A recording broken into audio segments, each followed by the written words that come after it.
Class 11th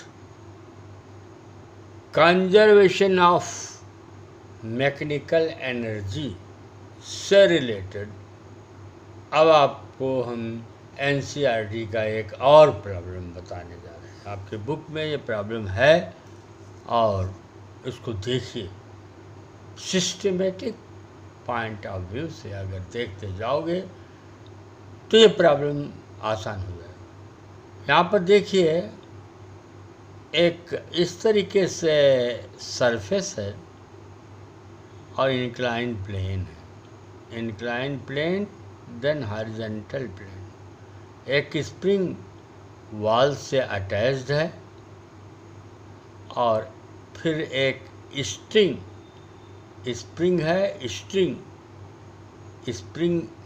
spring से बंधी हुई है और वो स्प्रिंग पुली से पास होते हुए एक मास से अटैच है। ये मास और ये सभी स्टेशनरी हैं, ऐसे रुके हैं और फिर उसके बाद इस मास को रिलीज़ कर दिया जाता है। इस मास को यहाँ से रिलीज़ कर दो, पकड़े हो छोड़ दो, तो क्या होगा, ये मास नीचे आएगा। तो क्वेश्चन में दिया है कि डिस्प्लेसमेंट इज 10 सेंटीमीटर। यहाँ से यहाँ तक जो डिस्प्लेसमेंट 10 सेंटीमीटर है और इसका कोएफिशिएंट ये रफ है, इसका कोएफिशिएंट ऑफ फ्रिक्शन म्यू है। तो म्यू की वैल्यू निकालनी है।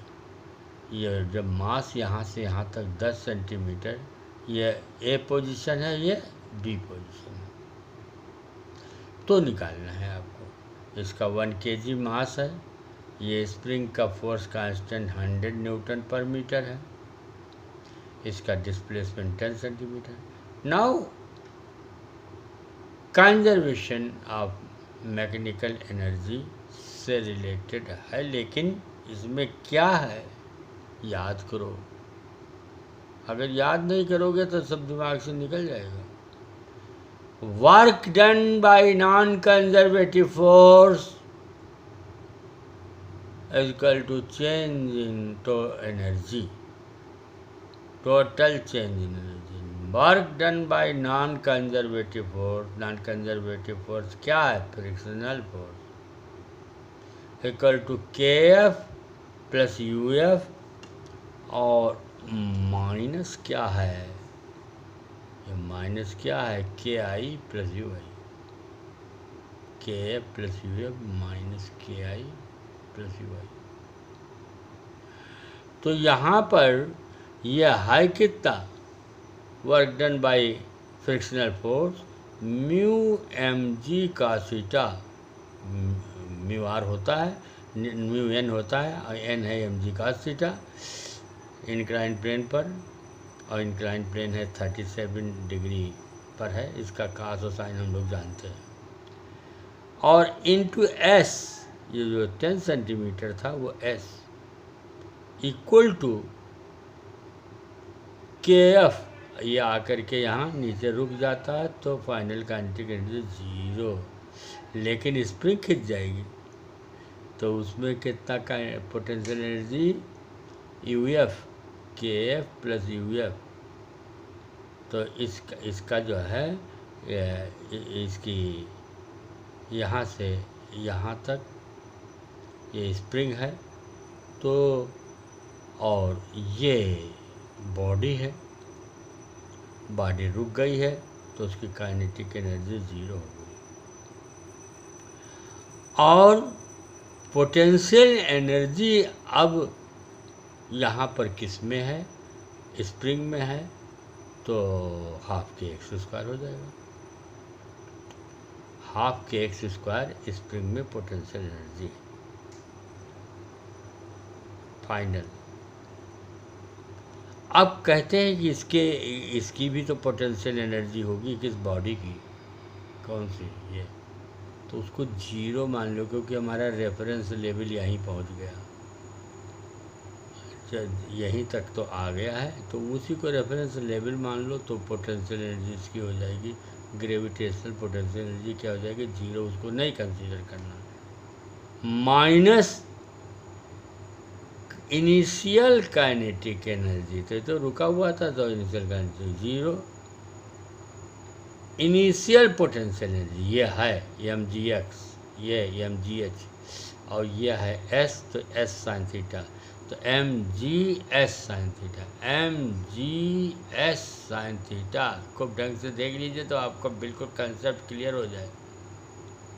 ये फार्मूला लगाने का जो तरीका है वो यहाँ देख लो, कंसेप्ट क्लियर कर लो, धीरे धीरे पढ़ो लेकिन समझ के पढ़ो। अब वैल्यूज रख दो, तो वैल्यूज म्यू तो निकालना ही है, m1 kg है, g10 है, कास 37/4/5 है, यस डिस्टेंस 0.1 है, तो ये -0.8 म्यू आ जाएगा। यहाँ पर ये 0 है और ये हाफ kx के 100 है, 0.1 का स्क्वायर, तो ऊपर कट गया तो 0.5 आ जाएगा। ये कितना आ जाएगा 0.5 जी, ये 0.5। यहाँ पर mgs साइन थीटा कैलकुलेट कर लीजिए, तो ये 0.6 आ जाएगा माइनस का, तो ये हो जाएगा आपका ये आ जाएगा 8 म्यू इक्वल टू 1। कैलकुलेशन करोगे 8 म्यू इक्वल टू 1, तो mu equal to 1/8 that equal to 0.125 answer आता है। NCERT के किताब में ये क्वेश्चन दिया हुआ है, ढंग से देख लीजिए, एक प्रिंसिपल, और उसी को अच्छी तरीके से अप्लाई कर दो, तुरंत आंसर आएगा।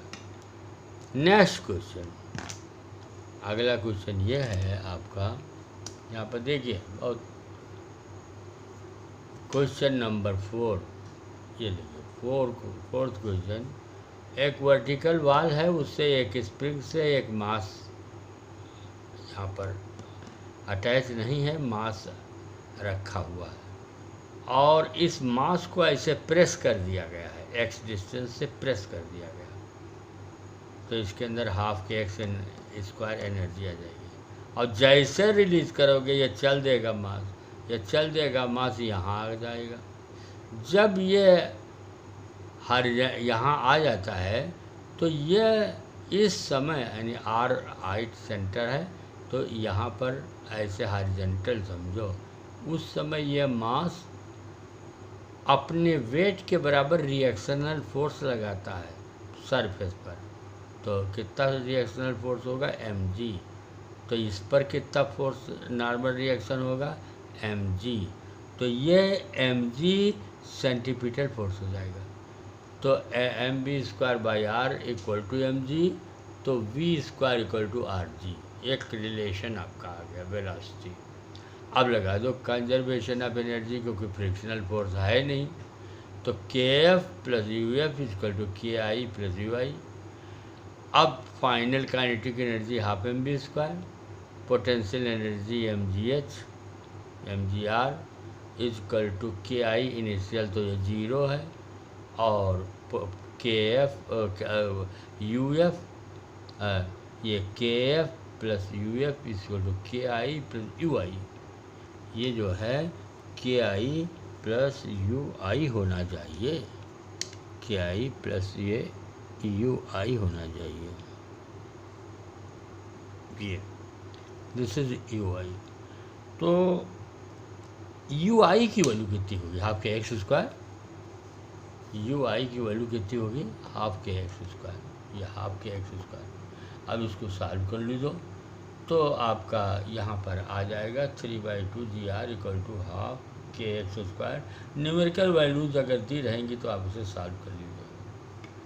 क्वेश्चन नंबर 5 पे आइए। क्वेश्चन नंबर 5, यहाँ पर m मास और 2m मास एक स्प्रिंग से अटैच्ड हैं, m मास और 2m मास एक स्प्रिंग से अटैच्ड हैं, वर्टिकली फॉल कर रहे हैं। जब ये वर्टिकली फॉल करके आ रहे हैं तो 2m मास अर्थ पर पहुंचेगा, किसी समय वह अर्थ पर ये 2m मास पहुंचेगा, और इस समय मैं ऐसा मैनेज कर लेता है कि बिल्कुल अर्थ से ऊपर उठने की पोजीशन में आता है, उठता नहीं है लेकिन उठने की पोजीशन में आता है। तो जब ये उठने की पोजीशन में आएगा तो उस समय 2mg must be equal to spring का फोर्स के एक्स, यानी एक्स की वैल्यू आ जाएगी 2mg/k।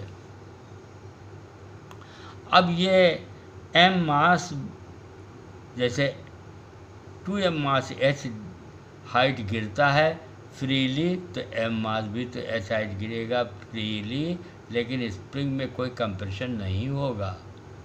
फ्रीली सस्पेंड करने पर यहाँ पर ये बिल्कुल वेटलेस टाइप के हो जाते हैं, यहाँ पर कोई कंप्रेशन नहीं होगा।